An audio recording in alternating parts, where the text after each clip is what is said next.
सावन के इस पवित्र महीने में महिलाएं भूल से भी ये 5 गहने कभी ना पहने। सावन का महीना चढ़ गया है। सावन के महीना को पूजा पाठ और सौभाग्य के लिए माना जाता है। खास करके सौभाग्यशाली स्त्रियों के लिए माना जाता है। इस महीने में सुहागन महिलाओं को कौन कौन से ऐसी 5 गहने हैं जो नहीं पहनना चाहिए, नहीं तो उनके पति कंगाल हो सकते हैं, उनके घर में नकारात्मक एनर्जी भर सकती है। आइए इस वीडियो में विस्तार से जानेंगे। नमस्कार दोस्तों, सावन के सोमवार के दिनों में आपको एक गुप्त और खास चीज अपने घर में जरूर ले आनी है।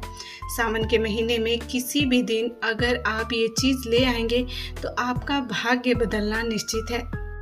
दोस्तों, आगे बढ़ने से पहले अगर आप भी चाहते हैं कि माता लक्ष्मी का आशीर्वाद आपके ऊपर सदैव बना रहे तो इस वीडियो को एक लाइक करके आपके अपने चैनल को सब्सक्राइब कर लीजिएगा और कमेंट बॉक्स में जय लक्ष्मी माता लिखकर अपनी हाजिरी अवश्य लगाइएगा।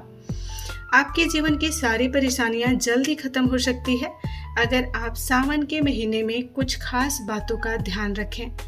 महादेव की कृपा आप पर बनी रहेगी और सौभाग्य आपके जीवन में दस्तक देगा। सावन का महीना सिर्फ हरियाली का ही नहीं बल्कि भक्ति, श्रद्धा और शुभता का प्रतीक होता है। इस पवित्र समय में जो कपड़े हम पहनते हैं उनका भी हमारे मन और जीवन पर गहरा असर पड़ता है।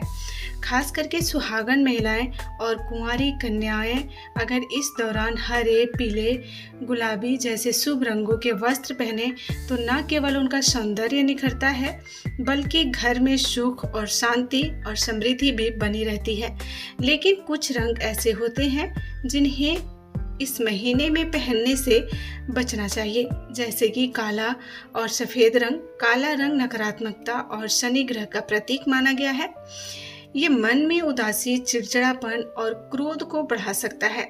वही सफ़ेद रंग जो आम दिनों में शांति और पवित्रता का प्रतीक होता है वो हमारे धर्म में शौक से भी जुड़ा हुआ है माना जाता है।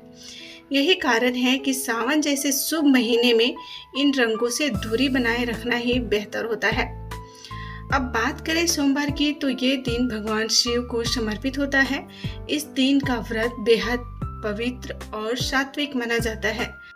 खास करके स्त्रियों और कन्याओं को इस दिन अपने शरीर और मन की पवित्रता को बनाए रखने की खास ध्यान देना चाहिए। इसीलिए सोमवार को बाल धोना या सर में तेल लगाना अच्छा नहीं माना जाता है। ये सब चीज हमें भौतिकता और शरीर की ओर खींचती है, जबकि ये दिन आत्मिक शुद्धता और भक्ति का होता है। कहा जाता है कि सोमवार को अगर हम पूजा से पहले स्नान कर लें लेकिन बाल ना धोएं और तेल ना लगाएं तो हमारे मन में एक अलग ही शांति बनी रहती है और पूजा में ध्यान भी लगता है। कई पुरानी धार्मिक मान्यताएं भी यही कहती हैं कि इन बातों का पालन करने से शिव की कृपा जल्दी प्राप्त होती है और जीवन में सुख, सौंदर्य और वैवाहिक सुख बढ़ता है। विशेष करके जब महिलाएं शिवलिंग पर जल अर्पण करने जाती हैं तब उन्हें चाहिए कि बाल खुले ना हो। बालों में तेल या गीलेपन से शिव मंदिर में अपवित्रता फैल सकती है। ये नियम केवल परंपरा नहीं बल्कि साधना की एक प्रक्रिया है जो मन और शरीर दोनों को अनुशासित करती है। इसी कारण सावन सोमवार को बालों से जुड़े इन कार्यों से परहेज करना लाभकारी माना गया है। मांस, मदिरा से दूर रहना चाहिए। सावन का महीना संयम, तपस्या और शुद्ध आचरण का प्रतीक है। इस दौरान भगवान शिव की पूजा और व्रत का विशेष महत्व होता है। मांस, मछली, अंडा, मदिरा आदि तामसिक वस्तुएं मानी जाती हैं जो शरीर में आलसी, क्रोध, वासना और मानसिक अशांति को बढ़ावा देने का काम करती है। सावन महीने में शरीर और मन की शुद्धता सर्वोपरि होती है। यदि कोई स्त्री बिना स्नान किए रसोई में प्रवेश करती है या पूजा करती है तो ये धार्मिक दृष्टि से अपवित्रता मानी जाती है। रसोई देवता अन्नपूर्णा माता का स्थान होता है और वहाँ स्वच्छता का विशेष महत्व होता है। बिना स्नान किए पकाया गया भोजन आध्यात्मिक दृष्टि से अशुद्ध होता है। एक बिंदी जिसे हम अपने माथे पर लगाते हैं, सावन में माथे पर लगाई जाने वाली बिंदी सौभाग्य, शुद्धता और तीसरी आंख का प्रतीक मानी जाती है। विशेषकर हरा, लाल या सिंदूरी रंग की बिंदी स्त्री के सौभाग्य को निखारती है और शिव पार्वती की कृपा का संकेत होती है। बिंदी को आज्ञा चक्र का केंद्र माना गया है, जहां ध्यान केंद्रित होता है। बिंदी लगाने से मानसिक शांति और ध्यान में वृद्धि होती है।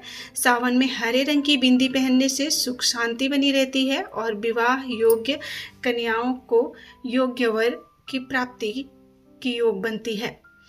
सावन के महीने में हरी चूड़ियाँ, हरी साड़ी, लाल सिंदूर और लाल लिपस्टिक लगाने का बहुत ही महत्व होता है। हर स्त्री को रोजाना सुबह उठकर नहाने के बाद 16 श्रृंगार करके पूजा पाठ करना अनिवार्य होता है।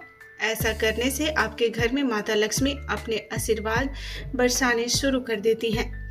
दोस्तों, उम्मीद है आप सभी को मेरे द्वारा बताई गई ये छोटी सी जानकारी अच्छी लग रही होगी। अगर वीडियो अच्छी लगी हो तो चैनल को सब्सक्राइब करके बेल आइकन को प्रेस कर लीजिएगा।